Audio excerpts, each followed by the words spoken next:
And I love this because we walk around in the office and we're like, aha, it's lunchtime. It's like everything's changed, our language for everything. And that's honestly what this series is about. It's about that aha kind of moment. It's about that moment of awakening. When God shows up in a story and when things start to turn around, that moment when you start to cheer, that moment when you start to root, how do we find that? How do we find that moment where God shows up and changes things? This past weekend, I was out, mentioned that. We were on a kind of a weekend of vacation. We went to Orlando. We went to this giant nerd event called MegaCon. It was huge. It was like 80, 90,000 people. And if you're not familiar with this event, it's like a giant flea market for all things pop culture.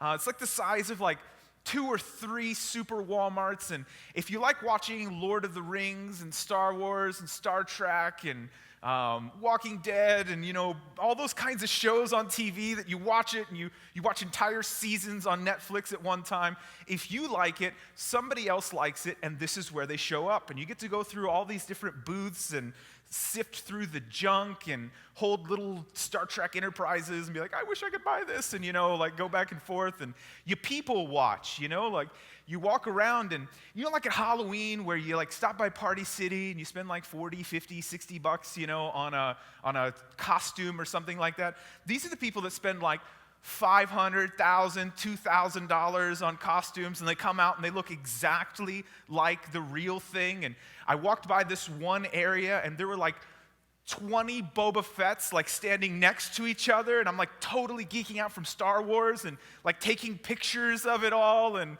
like circling them, and they're looking at me like this guy's a creep, but I didn't care. It was awesome. You're just walking through it, and there were people that were building R2-D2 robots that were there, like the full-size ones, remote controls, and like I joined their guild, I have to say. It was awesome. And it's more than that, though. There are celebrities that show up. The actors and actresses, from all these shows show up. There are people, from Doctor Who and all these different shows that were there. And we were walking through on Sunday. Sunday's like the slowest day for the whole event. Saturday's crazy, Sunday's slower. And I walk by and I notice that the line for Hulk Hogan is like super small.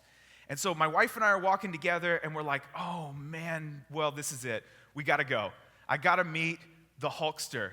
I gotta go up there. I gotta shake his hand. I'm not that big a wrestling fan really today, but when I was a kid, I loved it. We'd watch it. We rented the pay-per-views and went through, and I got in the line, and I decided, that I really needed to, tell him a story or something. See, last year, I met Patrick Stewart at this event, and we got our picture taken with him, the whole thing. But I was so starstruck, I couldn't talk. I walked up to him, and he's just Sir Patrick. He's standing there with the British accent and all that stuff. And my wife's like, hi, nice to meet you. And I'm just like, I couldn't say anything. I wanted to, tell him, you're Jean-Luc Picard.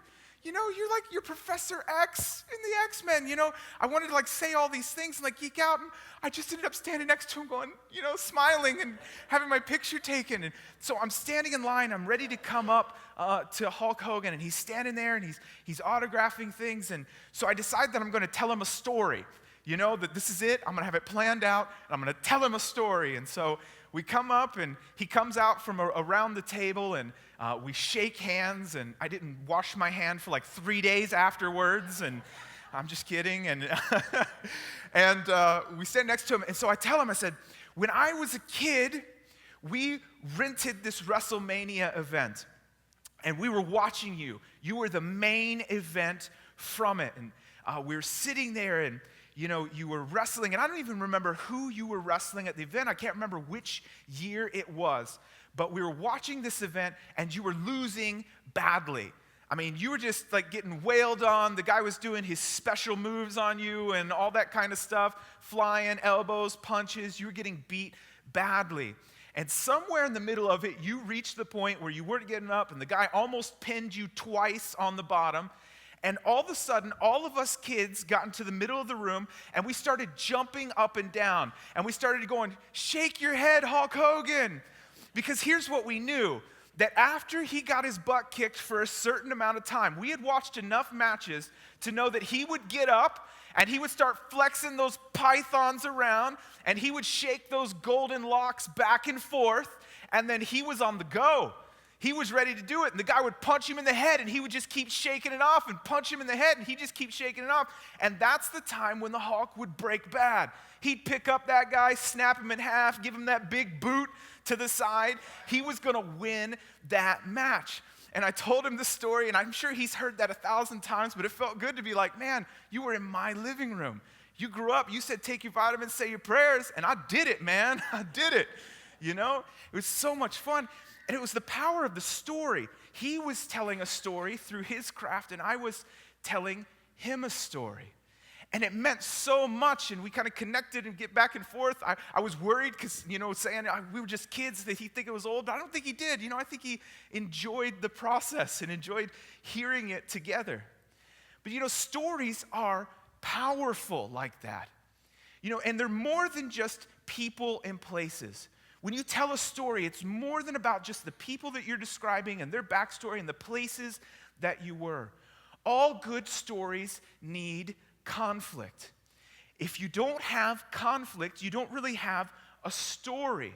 I'll tell you what this looks like. Have you ever been to somebody's house and they have invited you over and shown you their vacation pictures?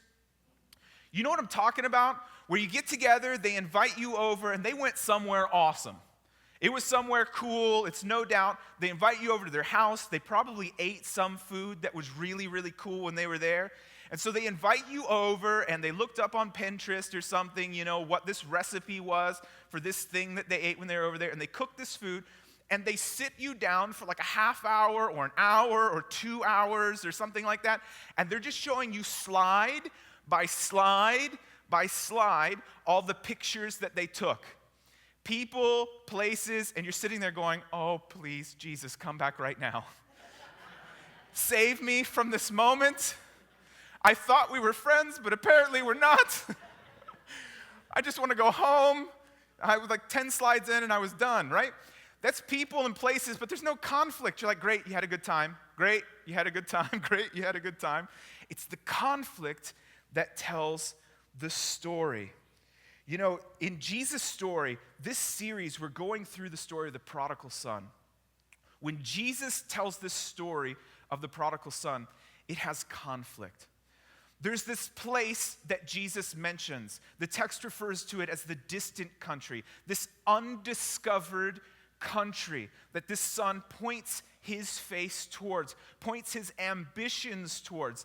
And all stories, all stories where God shows up and turns people around have the distant country. They have the undiscovered country. If we take a look at this particular story in Luke chapter 15, let's read the beginning of it. It says, and he said, this is Jesus, and he said, a man had 2 sons. The younger of them said to his father, give me the share of the estate that falls to me. So he divided his wealth between them, and not many days later, the younger son gathered everything together and went on a journey into a distant country. And there he squandered his estate with loose living. Now, when he had spent everything, a severe famine occurred in that country, and he began to be impoverished. So he went and hired himself out to one of the citizens of that country, and he sent him into his fields to feed swine. And he would have gladly filled his stomach with the pods that the swine were eating. And no one was giving anything to him. This is fascinating. It's a story of a father. A man has 2 sons. The one son is maybe the prototype son, the son that you would think you would want to be. But Jesus isn't as concerned with that son. We'll return to that son later on.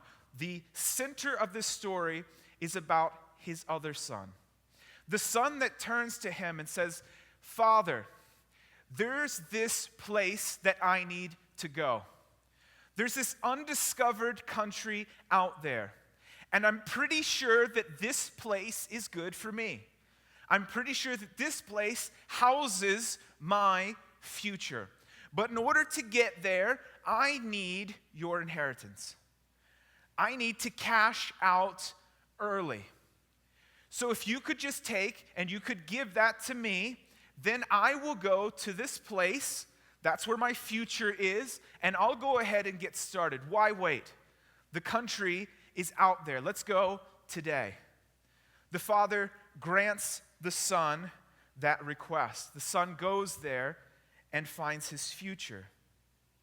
You see, in Jesus' story, the son turns his face from his father and look towards this land. Why would he do that? Why would he turn away from what he had and go towards this new place? The thing about the distant land is that it always looks so enticing. The undiscovered country promises things. It always promises things. It promises maybe just entertainment. Maybe we look out and whatever it is, it just looks like it would be fun. Let me just try it. It might be fun. Let's go. It looks like that's the happening place, or there's this trend to go there. I think that we might have fun if we just go and just try. Or sometimes the undiscovered country will offer status or power. It's that next rung up on the ladder. It's that next bedroom on that next house and that bigger floor plan or that next financial step in that sense, whatever that looks like. The undiscovered country sometimes offers love. It's that relationship that comes alongside. It's those thoughts that if I just had the soulmate that I think I should have, if I could just find my husband, my future wife, if I could just find that next girlfriend, that next boyfriend, that next relationship, then I would find love in the undiscovered country. It can offer us many things. At the bottom line, what it tends to offer, whatever all those things look like, is it tends to tell us that we will be content. You'll finally be content if you can just get to the undiscovered country. You won't want anymore. You won't need anymore. If you could just get there, that will offer me everything that I'm looking for in life. You ever heard the statement, the grass is greener on the other side? That's the promise of the undiscovered country. If you'll just get there, the grass is greener, I promise you. That's what it says. You know, Jesus was offered a similar deal. And I wonder when he was telling this story of the prodigal son, whether these experiences ran through his mind. You know, when Jesus was baptized, when his earthly ministry began, the story is told the very first thing that Jesus experiences is temptation. He goes out into the desert. He goes out by himself. He fasts for 40 days and for 40 nights. And during this journey, Satan, the devil, comes alongside him and starts offering him deals. At the height of his hunger, Satan says, if you'll turn this stone into bread, you could eat. At his most hungry point, you could do this. This is the undiscovered country. Just change this around, you can get your needs met. Takes him to the top of the temple and says, you could jump down off the top of this temple. You could go down, jump down. You could call your angels to catch you on the way down. He offers him power when Jesus felt the most powerless in the middle of his journey.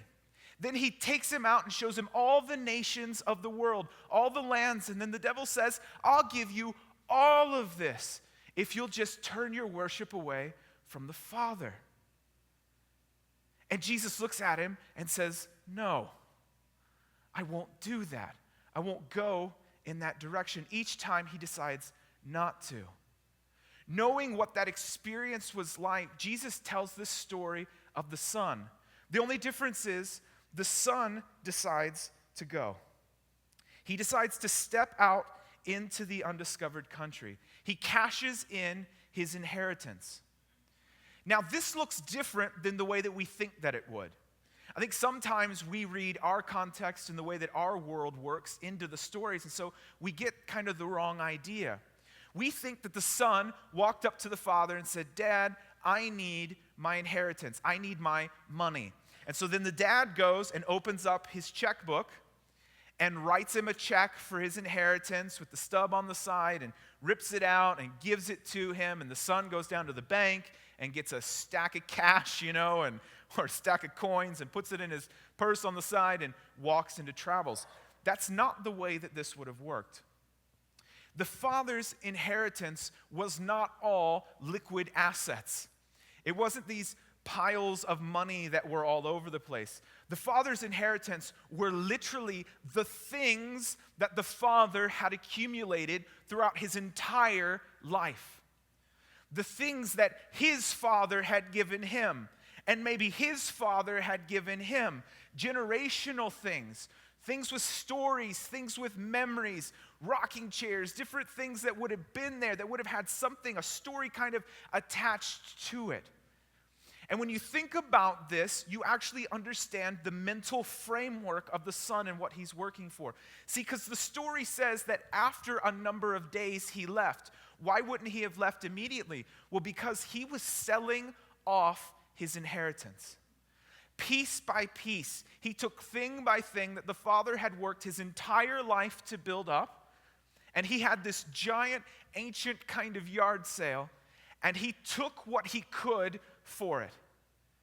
He said, "I'll give you this for this." There was an exchange for it, and these stories, these memories, this experience got traded off for whatever he could put into his hands. And he packed up then, and he left his father to go out into the world. When he arrives at the undiscovered country, we're told what his experience was like. There, he squandered his estate on loose living. Loose living. You can kind of picture what this looks like maybe. A lot of stories and a lot of movies have this sort of scene. The scene where there's the gambling and the women, and you walk into the room and it's smoky, and there's that sense, that everybody's drinking and partying, and it's just going on. There are people everywhere, and it's this giant kind of atmosphere, from just where he's having fun with it, and the money's flowing, and the tables are spinning, and the cards are being flipped. That's what we think of when we think of this squandering kind of estate. What's interesting about it, though, is that Jesus doesn't really give us the details. He doesn't tell us really what that looks like. That even though in our mind, when we think about what that loose kind of living, we have a picture of what that would be, Jesus doesn't say. And I think he doesn't say because it could be anything. The undiscovered country will look differently for each one of us. It'll look like relationships. It can look like jobs. It can look like all kinds of things. But here's what we do know. That whenever the son lived in the care of the father, whenever he was at home, there were certain rhythms and patterns that occupied his life. There were those times in the Hebrew calendar, there were festivals that they would experience regularly. There were days of rest. Every single week they would take that day of rest to focus on God and to be thankful for him. There were all of those regular patterns of life. And while the son lived under the father's care, while he experienced those patterns, his life was fruitful. I think maybe we've all experienced this sort of thing. Have you ever been asked to pray for something? Or at a table before, or for someone? And is it okay to say that in that moment, you didn't really want to do that? You were there and you were like, I don't know what to say, I don't know where this goes, and you didn't want to do it. But then you stepped into it, and you prayed over that person, and maybe your words fumbled when it came out. It didn't even matter. You stepped into that and you prayed for that person, and then after that prayer, you were like, man, I'm glad I did that. I'm glad that we were able to pray together. That was kind of scary on the front end, but I'm glad that we did that together. Is it okay to say that there are some days that you don't want to come to church? There are some mornings where you're tired and you think to yourself, man, I just wish I could stay in bed and I wish I could sleep that extra hour. But you get up anyways and you go because that's the pattern of life. And then you go and you show up and God shows up and then you leave and you're like, man, I'm so glad that I went this morning. I almost didn't go, but I'm glad. That's the sort of thing that the Son experienced under the Father's care. And here's what we know. When he left for the undiscovered country, all that was gone. The rhythm, the pattern that the care of the Father gave him was traded for this new life. And this new life, under his own care, was lost. He lost everything. That's the first result of this experience. He lost his entire inheritance. Every resource that he had, every cent, every dime that he had collected, everything that he even brought with him, what he even took with him on the journey, everything is lost. And maybe you haven't experienced that before. Maybe you haven't personally lost all of your wealth. But there have been things that we have entered into in life maybe where you've lost time.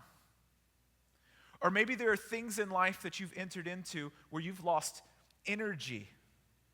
Or maybe there are jobs that you've entered into that have had consequences. Or maybe you've lost reputation.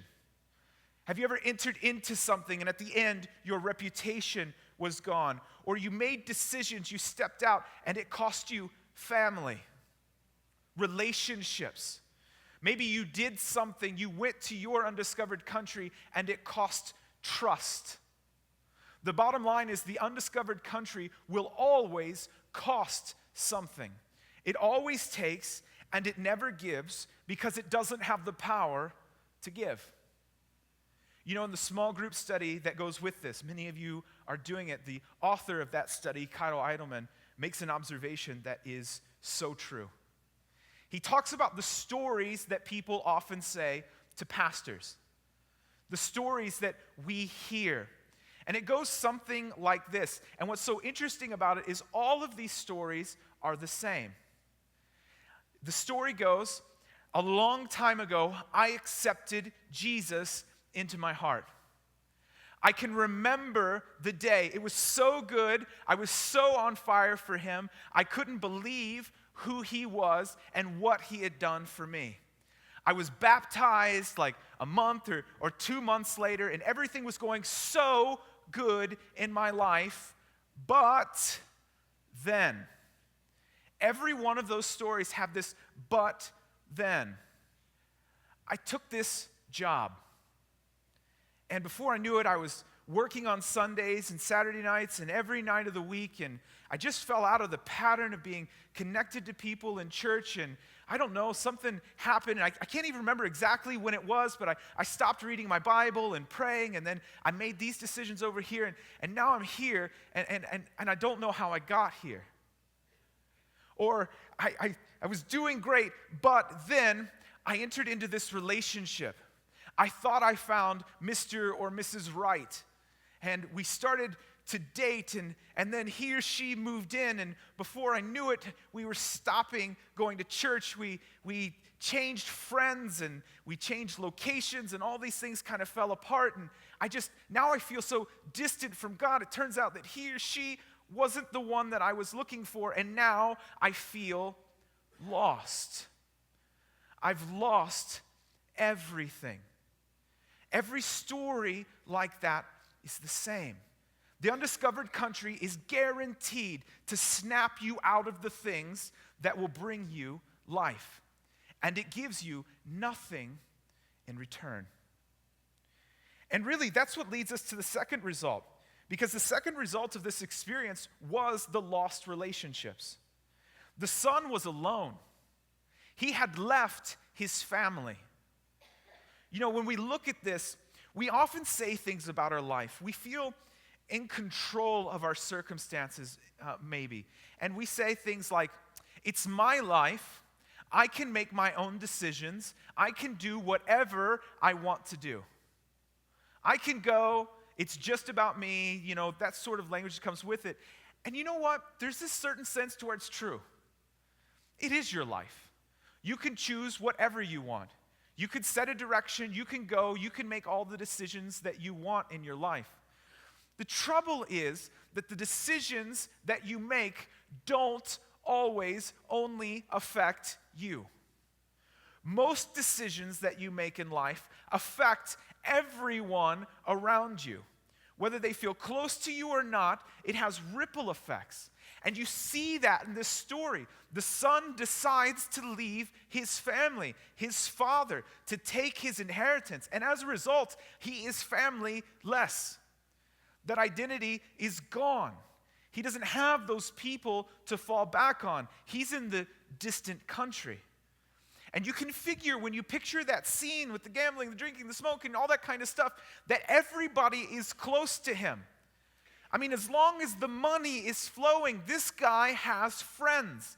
This guy has connections. He's the new guy in town. Things are happening with him. But as the story progresses and as the money runs out, he finds himself with no one around him. His story has consequences for the people around, and it always leads to the point of isolation. Always the undiscovered country will leave you alone.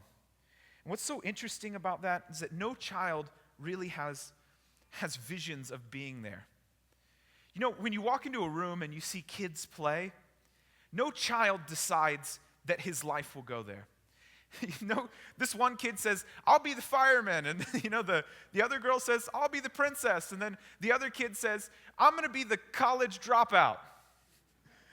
I'm gonna be the addict, and I'm going to enter into a bad relationship that's abusive, that we're going to end it early. And, I might have a kid here and a kid there, and, we'll see what happens. I'm going to spend all of my money, and I think I'm going to end up homeless at 40. Okay, let's play. It doesn't work that way. No one has that vision for life. But the undiscovered country will always do that. The results of the journey will always lead us there. The last result of the undiscovered country is much slower. It's what we often talk to with spiritual blindness, or this loss of sight. As you make the descent, have you ever noticed in a movie, it's the same sort of scene. They always shoot that scene with haze. It's always hazy. The scene, the way that the aperture of the lens, the way that the lights move back and forth, it always has that trailer light that goes around. Reality is augmented. And it's not just about the drugs in that scene or anything else. It's like this idea that the filmmaker wants you to know that the person is not seeing the world correctly. The music and the scenes and everything just passes by so fast. And you wonder, as that descent happens, you wonder at what point in time the character is going to realize that they had made these decisions.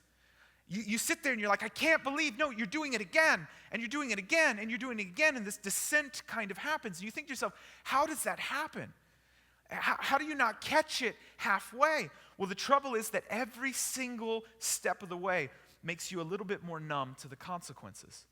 And a little bit more numb to the consequences, and you're a little bit more blind, and you're a little bit more blind, and you can't see things the way that they actually are.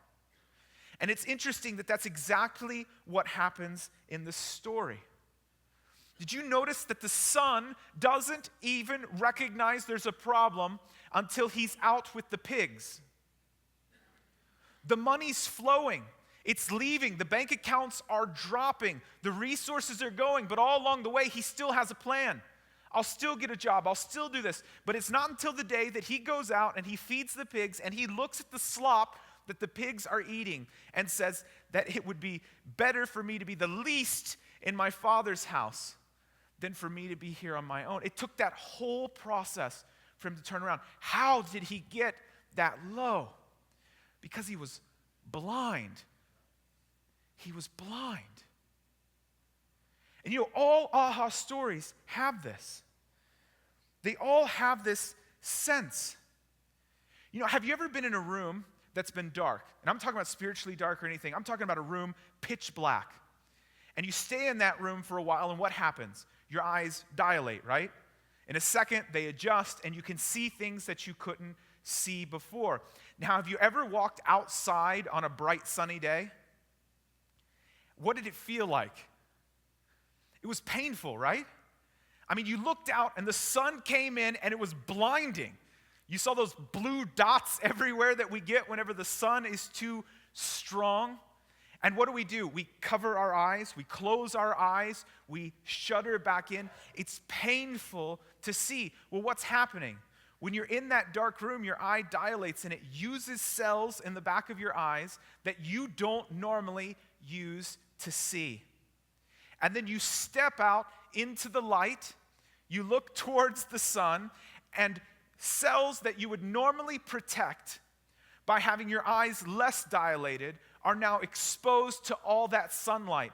And since they're not used to being exposed to all that sunlight, it's painful. You know, this moment of realization is always painful. It's always hard to see it. It's always hard to go there and to realize I am in my undiscovered country. I'm lost here. I'm blind here. It's not fun to experience it. But if you find yourself, maybe even today, in the undiscovered country, this is the beginning of your aha journey. This is the beginning of everything. You know, in Luke chapter 15, it says this, "But when he came to his senses, he said, 'How many of my father's hired men have more than enough bread, but I am dying here with hunger. I will get up and go to my father, and I will say to him, Father, I have sinned against heaven and in your sight.'" You know what the only thing required to start your aha journey is? Honesty. The only thing that God needs is honesty. You know, in Luke chapter 8, we're not going to read the story, but in Luke chapter 8, Jesus tells a story about all these different kinds of soils. And he talks about the seed falling on it. In one kind of soil, the birds come, and Satan stamps it out. In another type of soil, it's too rocky, so the seed never takes root. And another kind of soil, the thorns come up and choke it out. And this final kind of soil that he comes to, he calls it the good soil, where the seed finally takes root. He's telling the story, and the disciples are scratching their head because they have no idea what Jesus is talking about. And so Jesus explains it to them. And he says to them all of these other things, that it's the wealth of the world and the work of the enemy and all of these things that cause those other soils to not produce the fruit that they were wanting. You know what the one characteristic that he said that the good soil had that the other ones didn't have? It wasn't love. He didn't say that the good soil would love more, although all good soil will learn to love more. He didn't say that the good soil was more generous, although the good soil will learn to be more generous. He said that the good soil had a good heart and was honest. Was honest. The only thing that God needs to turn the story around, to shift the direction of the son, is honesty. God, this is where I'm at. This is what I'm experiencing. I'm in the undiscovered country, and I want out. I don't want to be here. And if you're willing to be honest about it, that's when God shows up. And ultimately, that's what the son decides. He decides to turn his face back home. And that's the call today. Will you turn your face back home? Will you turn your face back towards the Father? Will you look toward him? Will you position your life? He had positioned his life towards the distant country, but it didn't give him what he was looking for because it couldn't. And at this point of honesty, he says the Father is the only one who can grant me the good life. He turns his face back home. Maybe it's time to stop running. Maybe it's time to stop taking control of everything. Maybe it's time to turn your face back home. You know what's so remarkable about this? Above everything? That God is rooting for you. He's rooting for you. God is at the edge of his seat, watching your story, knowing that your moment is close. When the world has beat you up to the point of turning your face back to him, and he sits at the edge of his seat and he stands up and he is cheering for you. That's what he sent his son to do. He sent his son for all of us lost sons and daughters. Will you decide today to turn your face towards him? This is the moment where God begins your aha story. Your aha journey begins now. Let's pray together. God, we come before you, thankful for the kind of Father that you are. God, we pray, today we may be lost. We may be blind. We may feel alone, without inheritance, without anything. Our decisions in the undiscovered country have robbed us. And God, I pray that if we find ourselves there today, help us, God, right now to turn our face back to you, to be honest with it, even though that honesty is painful. God, we choose to be honest before you. God, I pray that if there's somebody here today and they know for a fact they're in that undiscovered country. Maybe they're here today and they've been struggling with this for so long, but they want to turn their life around. They want to do that 180. God, I pray that right now in their minds they would just reach out to you. They would just say, Father, I need you. Your care is better than my care. I will go and do what I need to set aside the undiscovered country. I'll make the decisions. I'm willing to pack it up and to go home, to be with you. I pray if they're here today, God, and they don't have a relationship with you, they want this relationship. They want to be able to turn to you, and for the first time in their story, to call you Father. God, I pray in their minds that they would just reach out to you. They would say, Father, I need you. I want to turn to you. Come into my heart, God. I'll follow you. All of your patterns, all of your rhythms. I love you. God, I pray for all of us in here.